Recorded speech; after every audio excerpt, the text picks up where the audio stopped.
Good morning, all. Thank you for being here. We've been looking forward to this day for a very long time. I am Mark Shade, and I'm a media manager for the Government Affairs team of American Public Works Association, which has partnered with the American Council on Engineering Companies, ACEC, and the American Society of Civil Engineers, ASCE, on this great partnership. Today I am representing the Engineering and Public Works Roadshow team, and we are here because of this.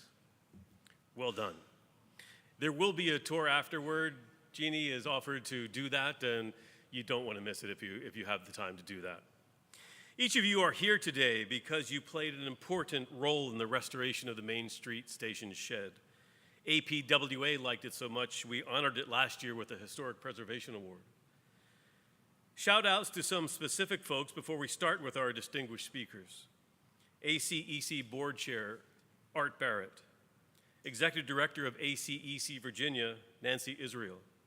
Paul Diggs, President, Geotechnical Services, South Schnabel Engineering, but this won't be the last time you hear his name. Alexis Bowles-Fryer, Community Outreach Representative with U.S. Senator Mark Warner. Charity Howell, District Director with Representative Jennifer McClellan. Thank you for being here. Richmond City Councilwoman Ann Francis Lambert. Bobby Vincent, Richmond DPW Director. Howard Caples, the President of APWA Mid-Atlantic Chapter. Denise Nelson, President-elect of that same chapter. Vic Crawford of ASCE Virginia. And Maria Zimmerman from the U.S. Department of Transportation. Thanks again. Appreciate it. One more note. Make sure you grab an Engineering and Public Works stress ball semi-tractor trailer. They're on your table, they're on here, but wherever it is you call home or office, take it home, take a picture of it, and hashtag it with Infrastructure Works. Let's see how much attention we get. All right, now let's go. We are starting with the leaders of the three organizations who created the Engineering and Public Works Roadshow because, well, you wouldn't have a stress ball semi-truck in your hands if they didn't start it that way. Brilliant idea. APWA CEO Scott Grayson will lead us off, followed by ACEC President and CEO Linda Bauer-Dar and ASCE Executive Director Tom Smith. Scott?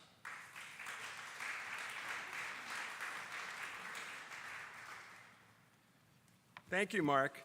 So I had an image that you might see in a movie where someone is minding their own business and they come off of a train and there's a big crowd and they just show up at the mic, and but I actually am involved. My name is Scott Grayson, as you heard. I'm the CEO of APWA, American Public Works.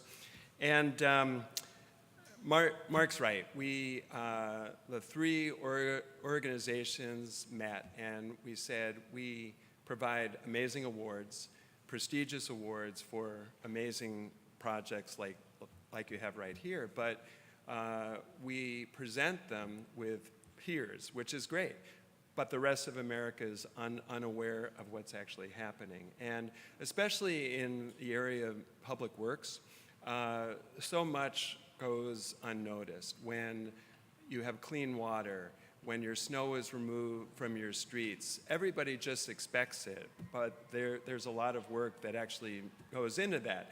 And we want to spread that word about infrastructure, engineering, and also issues relating to workforce. We really want to encourage younger people to enter fields of engineering, public works as well. And as I thought about this project, I thought, has anybody ever heard of moonshot thinking?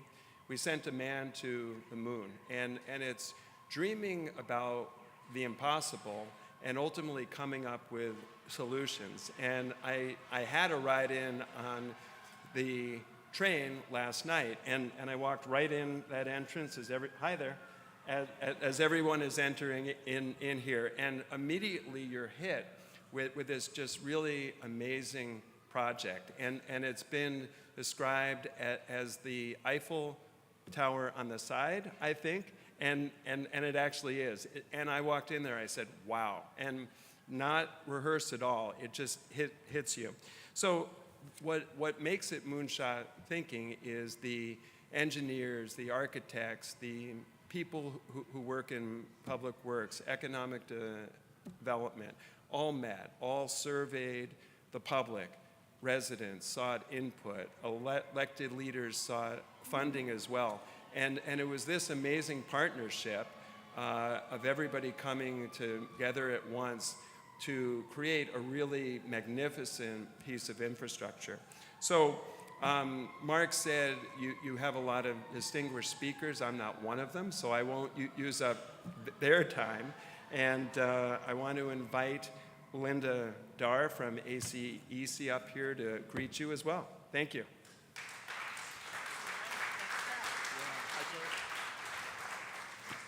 So I'll just echo what Scott just said. In a former life, I used to run the Short Line and Regional Railroad Association, so I've been to a few rail facilities, and I had the same reaction. I've never been here, and this is totally a wow. So congratulations to everybody involved, and you know, I'm just very hopeful that this is the kind of thing that will encourage people to ride the rails. We need more people riding railroads in this country, and this is a great way to entice them to do that. So as Scott said, I'm CEO of the American Council of Engineering Companies out of Washington, D.C. I'm joined this morning by our leadership in Virginia and by our national chairman, Art Barrett of Gannett Fleming. You know, 200 years ago, if you can believe that, construction of America's rail system began. And it began with engineers and people that work with engineers. We got started surveying and mapping and building what would ultimately become truly a lifeline for our growing nation. Railroads opened the way for the settlement to the West, sparking economic opportunities and stimulating the development of towns and communities that have become the fabric of the greatest nation in the world. Today, we're both preserving that history and transforming multimodal transportation to meet the needs of today. Built in 1901, this train shed is one of the earliest and best examples of riveted steel construction in America, while serving the most populated rail corridor in the country, and I know all of you are familiar with that. Virginia railroads date back to 1827, when they facilitated the movement of agricultural products. Today's Virginia rail system includes 3,000 miles of line operated by 2 Class 1s and 9 short line railroads moving people and freight. When infrastructure works as it should, it not only allows us to travel seamlessly, it also spurs economic development and connects communities, just like we've seen here with this beautiful train shed. This building has been through hurricanes, it's been through floods, and it's been through fires, but here it stands. These are the stories that we're highlighting around the country to inspire the next generation of engineers and public work professionals, as we encourage students to look at their surroundings differently and envision the future with them being a part of this tremendous profession. Safer roads, cleaner water, more reliable energy, and a more robust supply chain are all on our horizon. Every day, our engineering industry is building on the rich history of American ingenuity, and now with the bipartisan infrastructure law projects on the way, there will be even more events like this where we can gather together and celebrate. But we need help. We encourage all of you to ask the students in your life to contemplate a career in engineering. Like many industries, we're experiencing a severe shortage. We have thousands of job openings. Still, we need another 82,000 engineers just to fulfill what was laid out in the bipartisan infrastructure law. In addition to inspiring students, we're urging our leaders in Washington, Senator King? Yeah. To support policies that incentivize STEM education and immigration policies that bring talented foreign engineers back to the United States. And this is the kicker. This is where many of them earned their engineering degrees in the first place. And we urge Congress to continue support for the bipartisan infrastructure law so that projects like this one can continue to remind us of the great things that come from common sense investment in infrastructure that makes our lives better and reminds us of the history that made our nation great.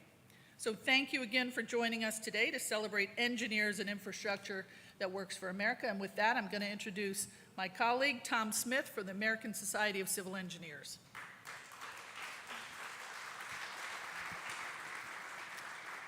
Thank you, Linda. Good morning, everyone. Greetings. It's a pleasure to be here with you. As the country becomes increasingly interconnected and the need for alternative transportation options grows, I'd like to commend the entire team that worked on this project. That includes Schnabel Engineering, our Department of Public Works here in Richmond, the architects and engineers, and the entire team that worked on this.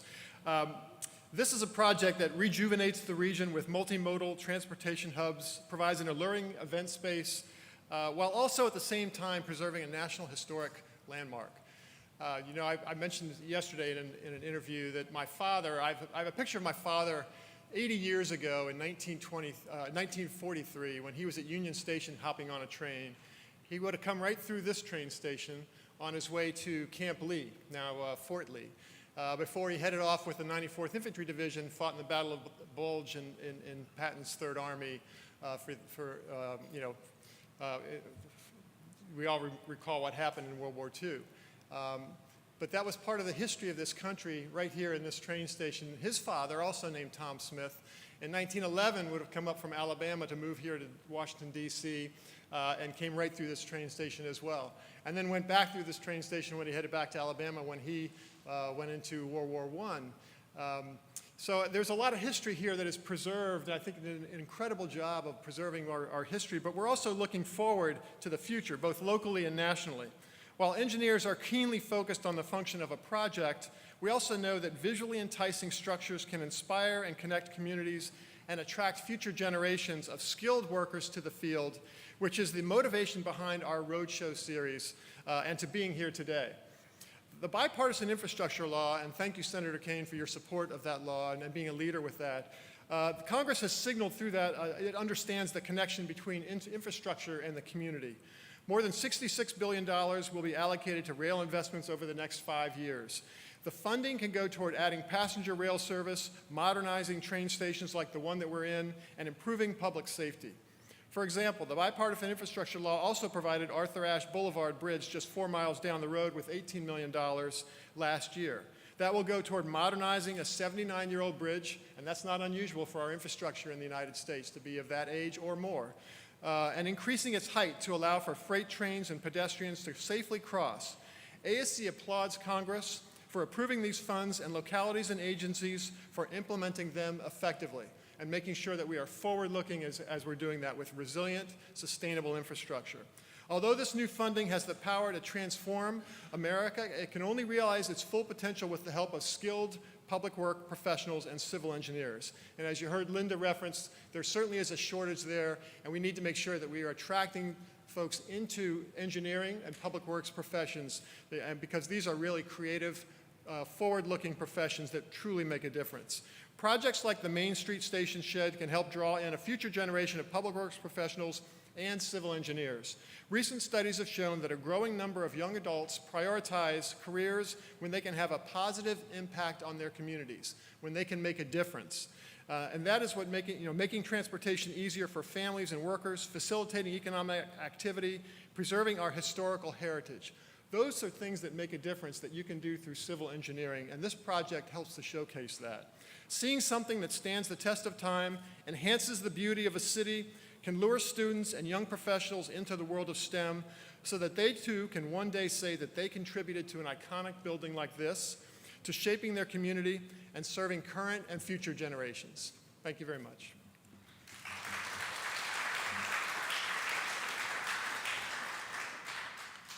Thank you, Scott, Linda, and Tom. We think most of you have known this man for quite a while. City councilman, mayor, lieutenant governor, governor number 70, and now United States Senator. Thank you for being with us, Senator Tim Kaine.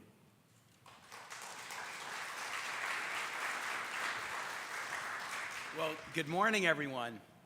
And it is a good morning, and I want to thank everyone who's come to do this roadshow in a place I love very much. So to the organizations that are traveling the country, emphasizing the transformative infrastructure investments we're now making, but also emphasizing the need to attract and train the next generation. of workers and engineers, I couldn't be more happy as a former mayor to welcome you to my hometown of Richmond, and to particularly thank the Richmond city professionals and state professionals who are here, especially those from the Richmond Department of Public Works and Public Utilities. I want to give you a little personal history, Tim Kaine's connection to this. I want to talk a little bit about the infrastructure investments that we're now making at the federal level. And then finally, I want to respond to what I've heard from the organizations about the need to focus on training our next generation of infrastructure professionals. Personal connection.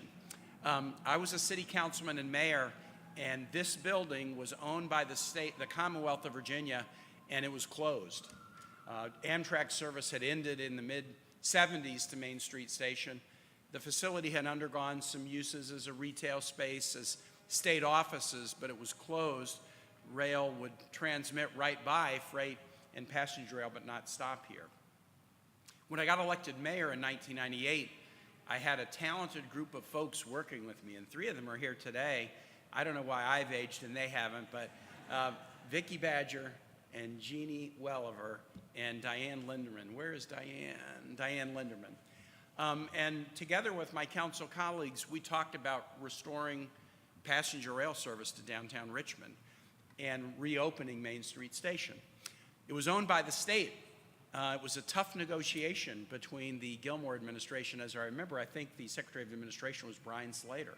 And we had a negotiation to buy the property back from the state. It was complicated because we needed not only to buy Main Street Station, but the state's consolidated lab building was right next door, and we needed that for parking. So we had to find them a new spot for the consolidated lab building. And then that also required the moving of the Richmond Children's Museum, which was in the spot where we moved the consolidated lab. So it was complicated. But at some point during my time as mayor, it was probably 1999 or 2000, we closed that deal. And then we commenced to try to work with our legislative delegation. At that time, Tom Bliley was key, and John Warner, Senator John Warner, was key to get the funding to do the parking deck and do these renovations. Main Street Station reopened to passenger rail service when I was lieutenant governor. I believe it was in 2003. This space that you're seeing behind you, and you're seeing folks come in and out as waiting for trains or getting off trains, it's so active. So for those of you who don't live in Richmond, the Youngkin administration had inaugural events here. The big parties in town are in this space because it's so beautiful. I've officiated at weddings in this space. I've now done 23 weddings for people who've met while working on my staff. And I did a wonderful wedding here for a staffer, Russell Wade, a couple years ago. It is a very well-used facility, and it's part of a multimodal transportation hub because it's not only Amtrak service, but Richmond Pulse, our really, kind of high quality and frequent commuter inside the city bus service comes right outside. And we also have bike trail access from here to the Capitol Trail, which is a bike trail that runs from Richmond to Jamestown. So this is a real hub of transportation in the city. And it's done wonderful things for downtown to see it reopen again. So I am extremely happy to be here and to be here with people who were part of the vision of reopening Main Street Station. And when the design of our station was recognized by the U.S. Postal Service with the Forever USA postage stamp recently, I think we all really felt a great deal of pride. Last, on the personal side, I can now walk here and take a train to Union Station and walk to my office, which is great. And I see this building now every day that I'm in Richmond, and it always brings back such great memories because of its iconic design and the fact that it has gone from an unused asset to one that is now a really important community asset. We are in a golden age of infrastructure, at least in terms of funding. And it's not just the infrastructure bill. In the last few years, monies that we voted on in the American Rescue Plan, which went to both states and localities because those were one-time dollars, were heavily used around Virginia for infrastructure projects, including one that's just about 6 blocks from here, improving the city's combined sewer overflow system to protect the James River. This infrastructure bill has already produced $4.5 billion of investments in Virginia, with more to come in future years. And so projects like the Arthur Ashe Bridge, and other projects all around the metro area and all around Virginia. Airport, road, rail, power grid, all of these are being advanced by the infrastructure bill. In the Inflation Reduction Act, there is money in that for advancing on clean energy, including investments in power grid and clean energy architecture. In the CHIPS and Manufacturing Act, there is investment funds to spur American manufacturing, a little bit different from infrastructure, but some of the same kinds of workers and engineers we might want are affected by that investment as well. And finally, the return of congressionally directed expenditures, which we used to call earmarks in the federal omnibus, gives House members and senators the ability to direct spending to key projects, including infrastructure projects like the planning for the replacement of the Mayo Bridge, which we can almost see here, 14th Street. So whether it's the infrastructure bill or COVID funds or the Inflation Reduction Act or the CHIPS and Manufacturing bill or the return in a better way to do earmarks that are often focused on infrastructure projects, it's a great time to be doing a roadshow, and it's a great time to be in the infrastructure biz. But as I conclude, I'll get to the challenge, which has been mentioned. Our unemployment rate is the lowest that it's been since 1969. And everywhere I go in the Commonwealth, could be to a hospital, could be to a public school system, could be talking to my Farm Bureau, could be talking to the Associated General Contractors, I am hearing a constant message: we can't hire enough people. I'm the chairman of the Sea Power Subcommittee of the Armed Services Committee in the United States Senate. Our shipyards, our ship repair facilities can't hire enough people. What a shame it would be that just as we decide to make a transformative investment in accelerating and innovating to a better infrastructure future, that we wouldn't have the workers and professionals to do the work. We were short workers before we did the infrastructure bill. Who's going to build this? We were short workers before we did the manufacturing bill. Who's going to have those jobs? And so I accept the challenge that you've laid on the table today. In addition to my service on the Foreign Relations and Armed Services Committee, I'm also on the Health, Education, Labor, Pension Committee. So the education and workforce needs of our Virginia and national economy are squarely within the committee on which I serve. And on the Help Committee, I'm the chairman of the Career and Technical Education Caucus. For too long in the nation, we've preached that only college matters after high school. That's wrong. We've set up policies like Pell Grants, but then limited Pell Grants to college degree acquisition, but walled them off so they can't be used for high-quality career and technical education. That's foolish. And so I'm working together with a bipartisan group of colleagues to expand Pell Grant eligibility so that it can be used for high-quality career and technical education. Part of the answer to the workforce challenge that you so accurately described is going to be better acquisition of skills, more financial aid for those who want to go into fields that would include infrastructure or manufacturing. That's part of the answer, but that won't solve it completely. We do have to do immigration reform. We have not done immigration reform in a comprehensive way since 1986. We've got to do it. We've got to make it focused on workforce, and I can tell you in the Senate, discussions that we had an immigration reform bill that was very bipartisan in 2013, but at that point we couldn't get the House to act. They say the same thing about the Senate all the time too, that they pass bills and we won't act on them. But since that effort, which we got very close to success on, there has been a politics around immigration that's made it tough. But what I see in the Senate now, among my colleagues, bipartisan colleagues, is the low unemployment rate and the clear cries for help of organizations like yours is sort of opening up a discussion again about immigration reform. So it's going to take a lot of strategies, better skills acquisition, but also we're going to have to do an immigration reform bill, as was pointed out, to let folks come to this country and get degrees that would make them the infrastructure engineers of the future, but then make it hard for them to stay. What a self-inflicted wound. If people want to get a degree here and go back home, that's fine too. But if they want to stay here, we shouldn't put up a wall and make it hard for them to do that.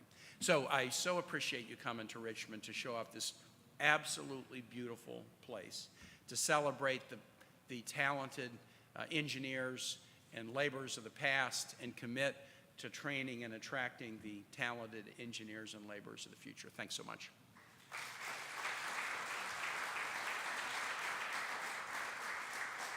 Thank you, Senator Kane.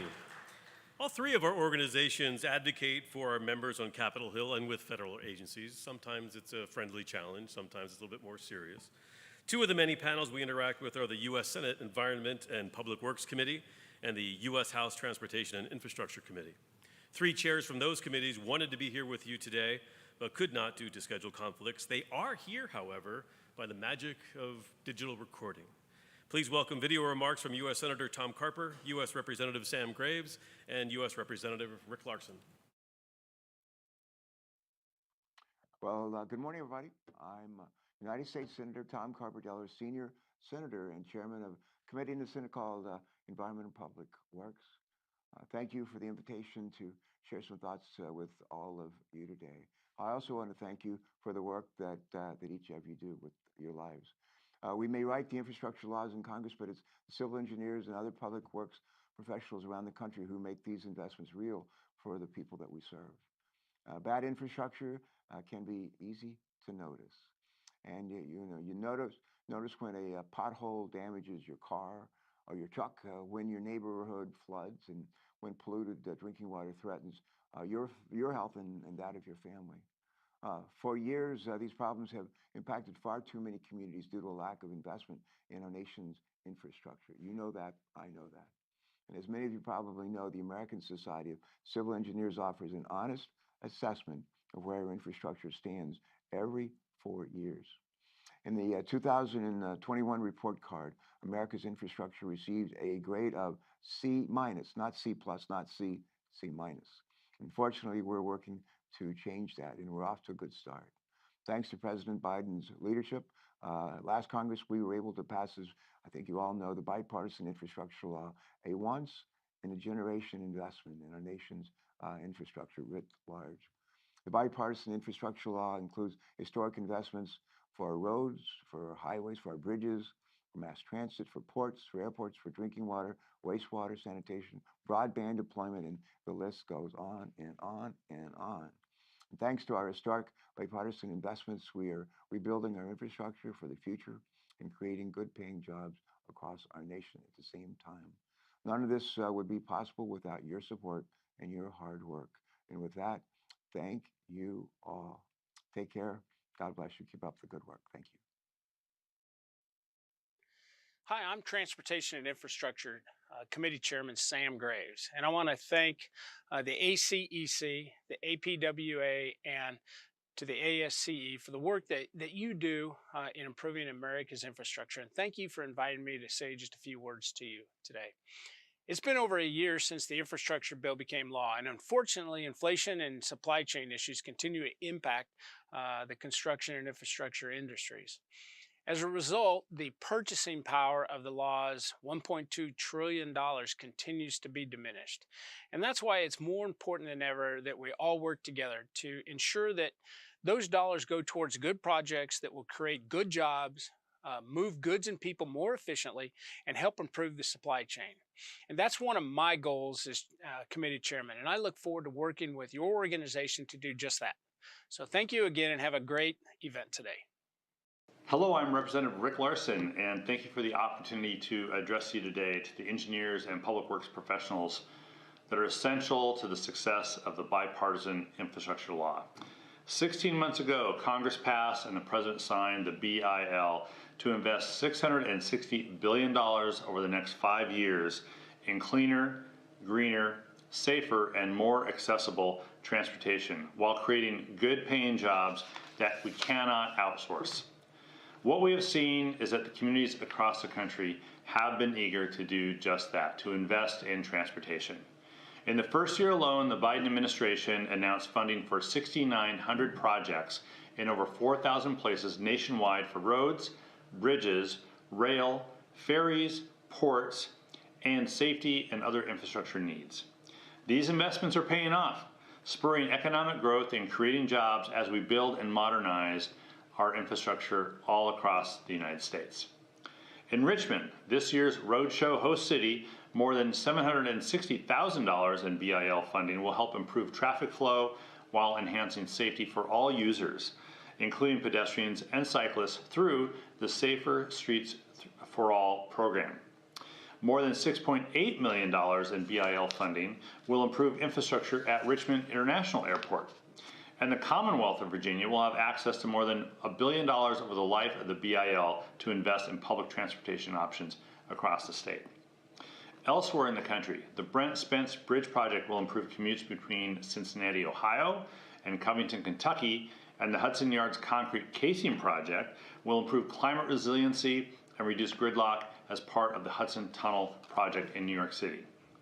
Now, in my home state of Washington, communities now have access to the critical funding that they need to remove and repair more than 400 fish barrier culverts to improve and restore fish passage, as well as funding to transition from diesel buses to low and no emission buses, and to expand service hours in transit agencies around the state. These are just a few examples of the diverse set of projects that will drive economic growth and enhance the quality of life over the long term because of the bipartisan infrastructure law. Projects like these, made possible by substantial funding levels for mega grants, RAISE grants, and the infra program, all demonstrate what we can achieve when the federal government offers a true partnership to states. But the funding isn't the only historic aspect of the BIL. New initiatives and policies will allow us to truly transform our infrastructure to work for the next 50 years and beyond that.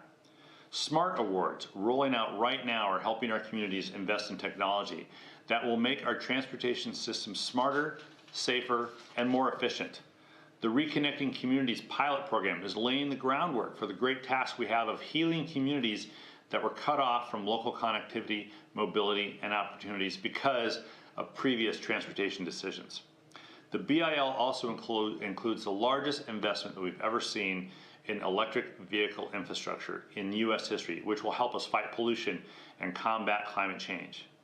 This is not a set it and forget it law, and I want to work with APWA, ACEC, ASCE, and everyone else who's here today in Richmond to make sure that we're taking full advantage of these important investments. Now, as the new Democratic leader of the Transportation and Infrastructure Committee, I want all of our communities and businesses, big and small, to benefit from this historic investment that we just made with the bipartisan infrastructure law. So thank you again for being valuable partners in making the BIL happen in our communities. I look forward to working with you in this Congress and future Congresses to build a cleaner, greener, safer, and more accessible transportation network. Enjoy the Roadshow.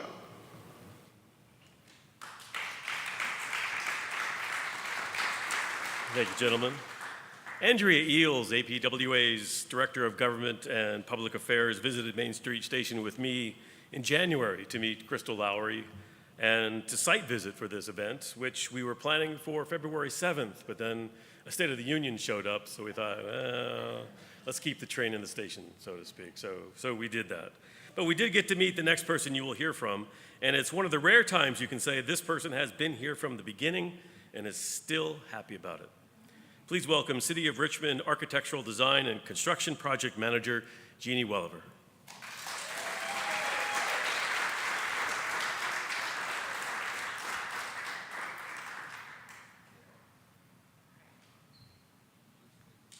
Wow. A lot of our partners are in the room today. I want to make this a little more personal about the team. So it was true almost in the beginning. This project wasn't a project that we received a capital budget. Here's your funding. Here's your concept. Go at it.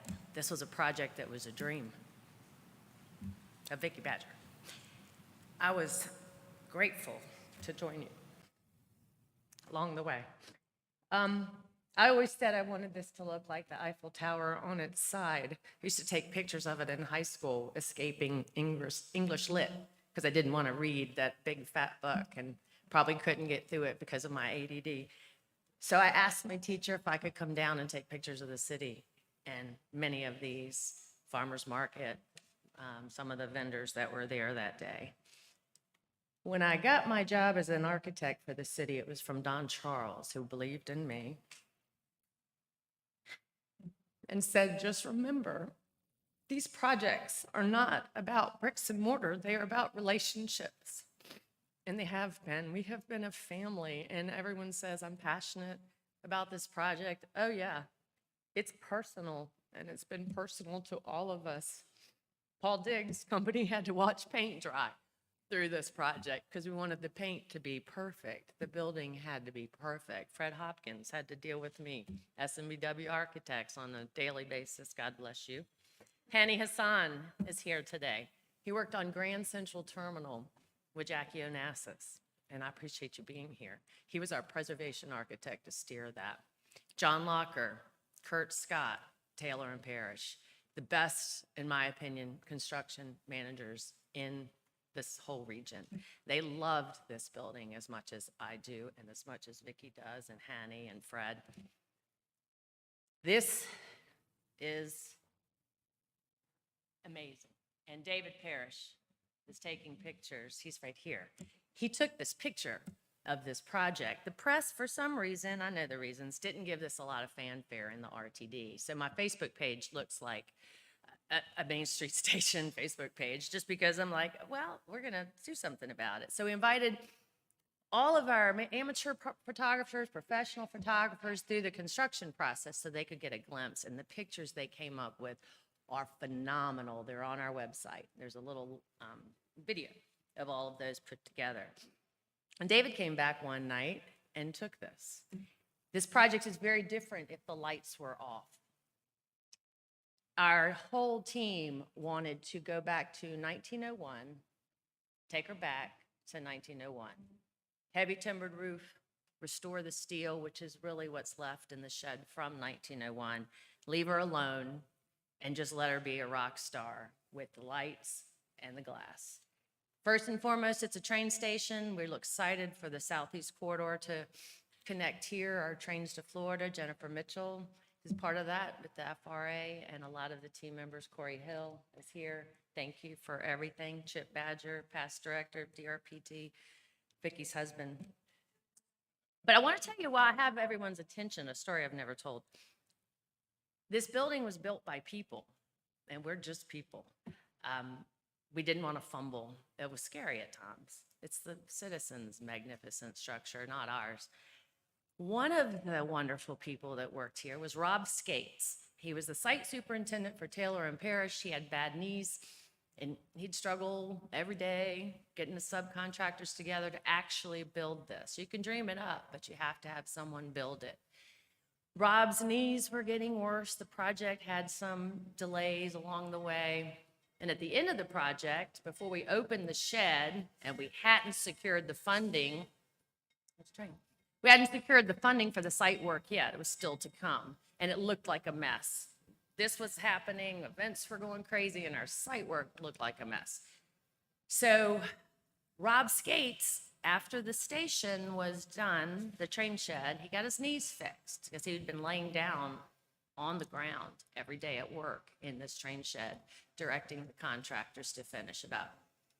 And he got his knees fixed around November, I believe, and he came back taller. He was like 2 inches taller, and he's like, oh my God, Rob. He was walking around so proud, and then he said a couple times, my stomach really does hurt. Ugh. He was gone by summer. So I went to his bedside probably the day before he passed away, and I took him this picture for his room. And Rob said to me, you better get that site work done, please. So we did. And then once we got that done, we applied to the APWA, 20 pages. I used every page. The chronological order is probably the most impressive. This has been a 31-year project. Vicki applied for the first grant in 1991, like $180,000, and it's gone from there to $96 million from all the regional partners who supported this on our MPO. I know it changes names over time. So Metropolitan Planning Organization, our friends from Henrico and Chesterfield, all of them made this a priority for the region. So this is a dedication also to Rob Skates, who will never be with us any longer, but he actually built Main Street Station On our website, it says railroad stations were a declaration, a statement to the world of a city's worth. And I think this represents that. Thank you, APWA. This is a huge honor. Thank you.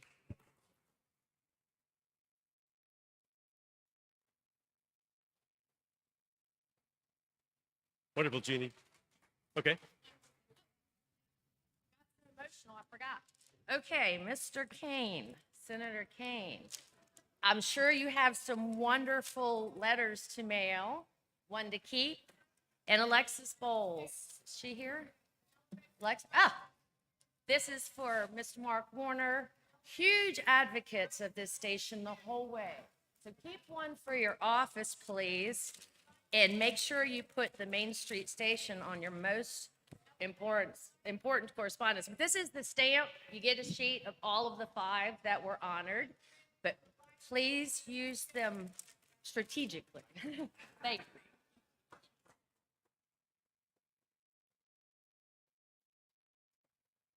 Excellent. Thank you, Jeannie. Thank you all. 2 more good speakers to showcase before our recognition ceremony. First is someone who is also very familiar with the Main Street Station project. Please welcome Federal Railroad Administration Deputy Administrator Jennifer Mitchell.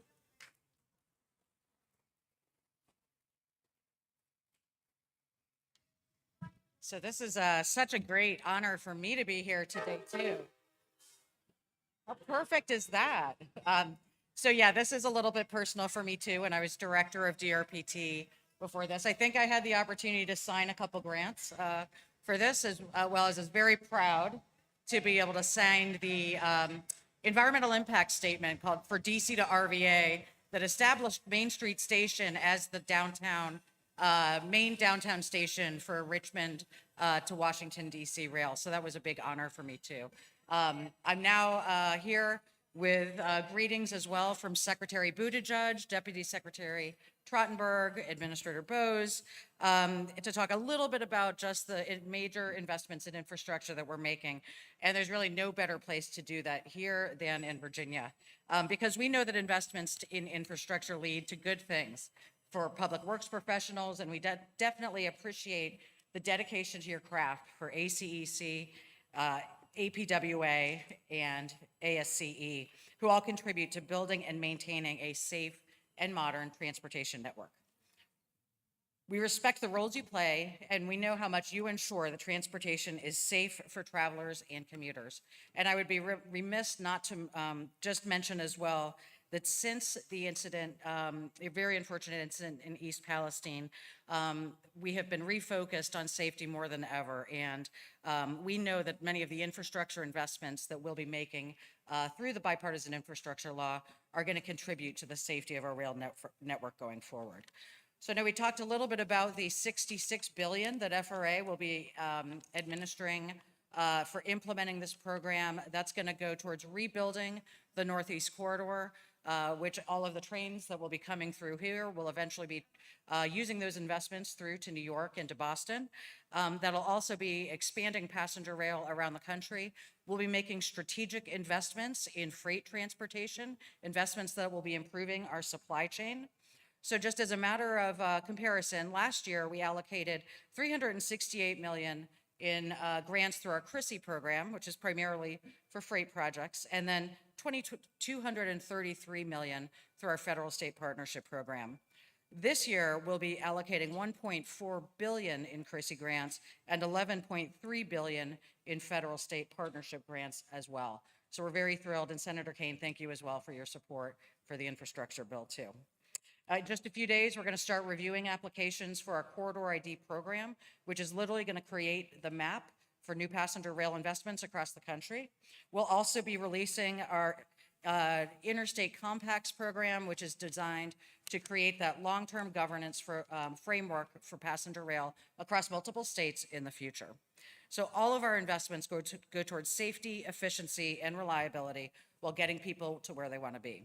So in total, FRA is going to make billions more in funding available across our grant programs and to Amtrak this year. I believe I see our partners from Amtrak in the house now. And the Biden-Harris administration is investing in a 21st century rail system that is long overdue in this country. These efforts are also aimed at protecting the thousands of workers who are building, maintaining, and operating the rail system, and we are ensuring that their concerns are being heard and addressed. From all of us on the FRA team, we look forward to working together, and thank you again for having me for this event.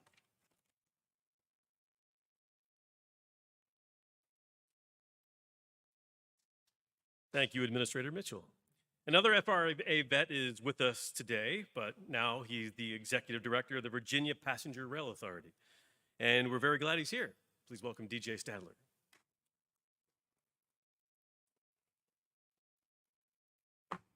Good morning. Thank you all for being here this morning.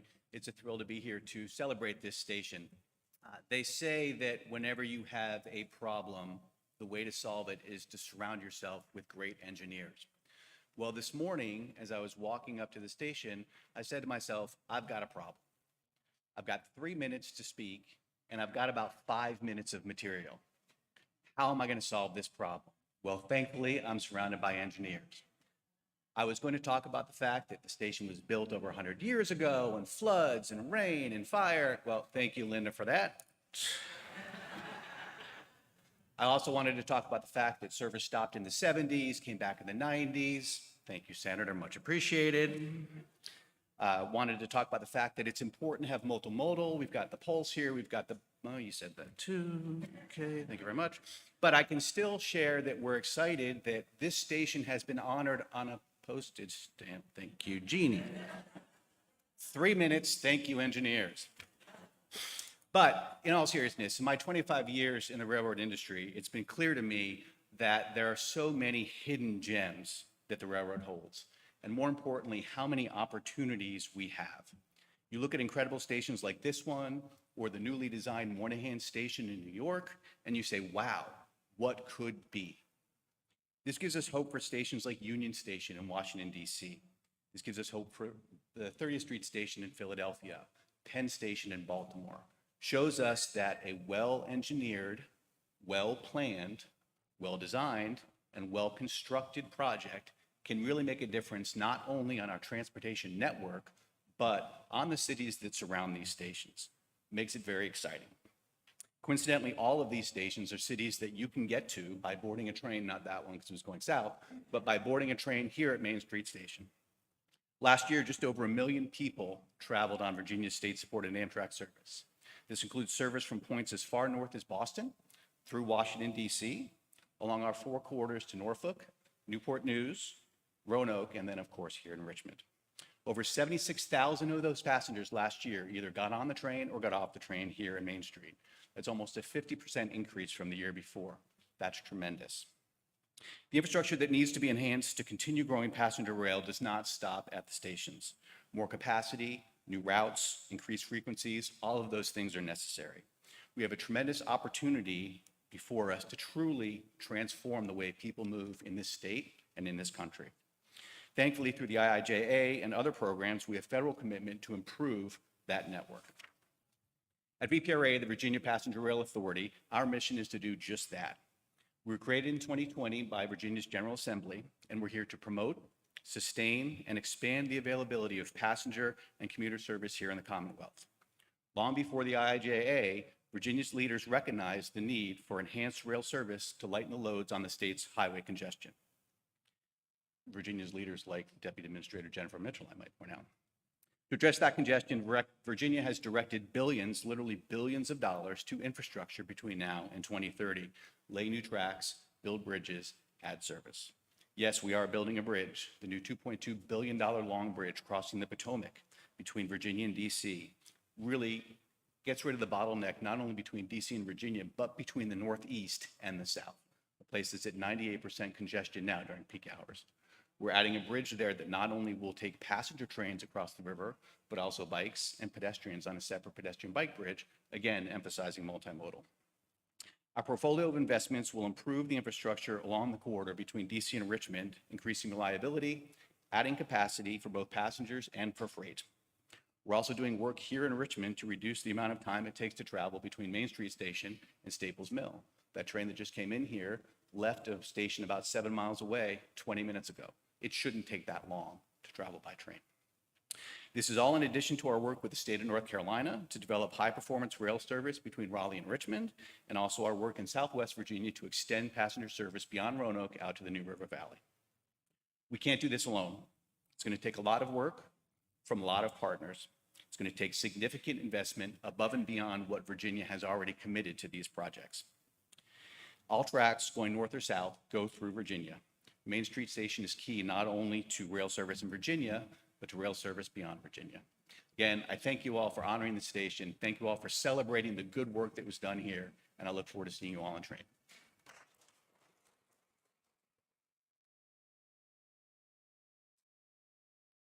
Thank you, DJ. All right, everybody, exhale. Let's go. Big breath. Get your phones out. Get the cameras going. Got a little crystal to present, and the man to do it, the great little North Carolina, Tennessee coolness about him, our APWA president, Keith Pugh.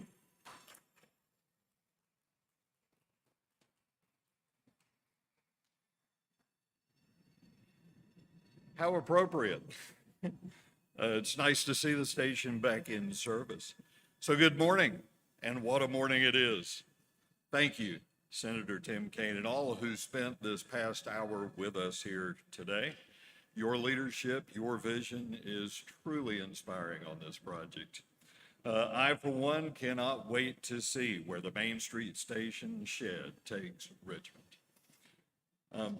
I have served on the Project of the Year Committee for APWA. I have read hundreds of award submittals.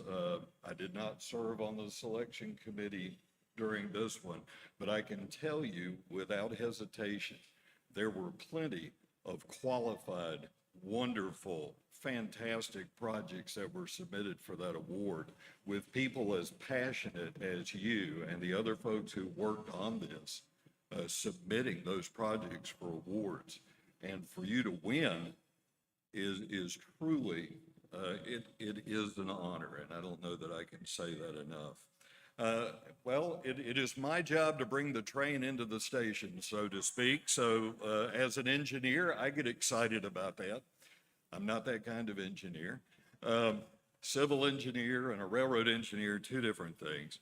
But before we leave here with smiles on our faces, and the Engineering and Public Works Roadshow wants to recognize those folks that have had a hand in this project from the very beginning, or very close to the very beginning.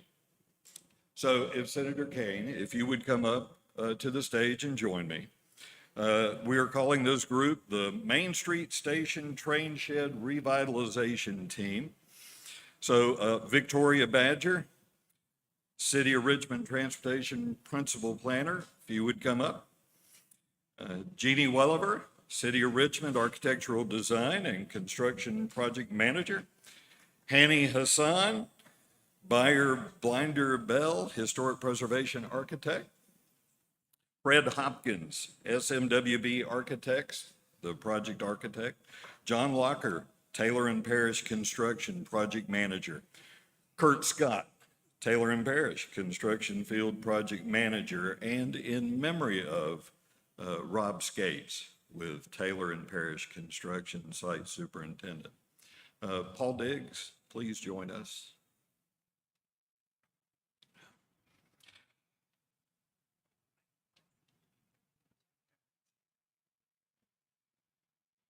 It's always fun to pass out hardware. And I think we all enjoy this. But Senator Kaine, I'm going to turn and make a few comments here. You believe in the spirit and promise of good infrastructure and the Main Street Station shed restoration itself. And we present you with the first plaque recognizing engineering and public works excellence. Thank you so much. Thank you.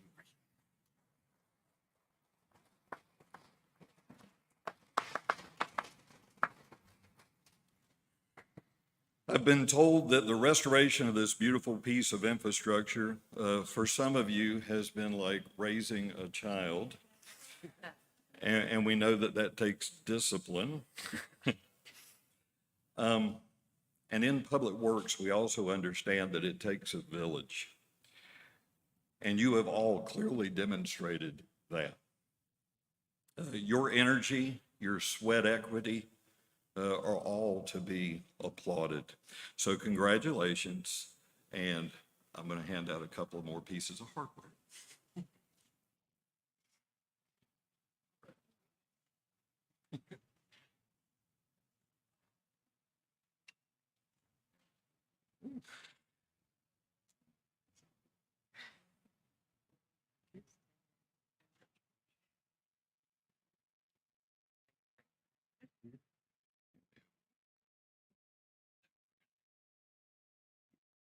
And Senator Kane, if you would come back up, I would ask the representatives of ASCE and ACEC to join us as well.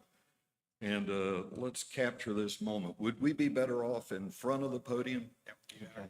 Let's do that.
If you would, I'd love to have one more round of applause for this wonderful team.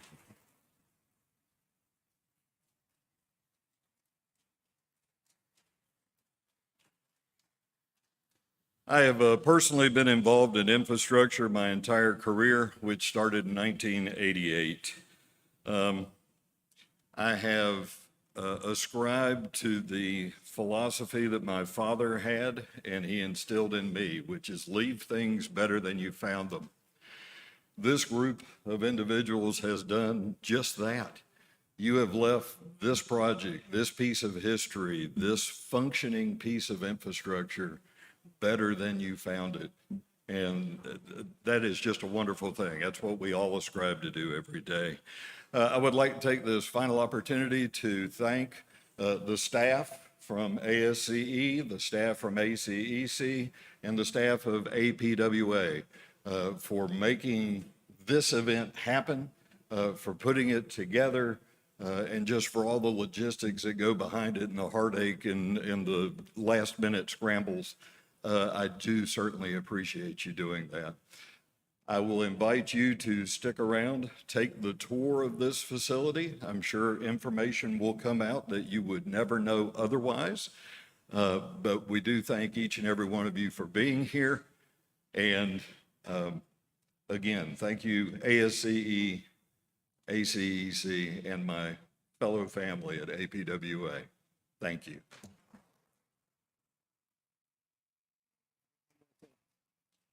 One last item, if I may. Our president did not have his earpiece in it, so I could let him know. But we want to also recognize the plaque on the wall for Jeannie Williver, which is right up there. Does everyone see that?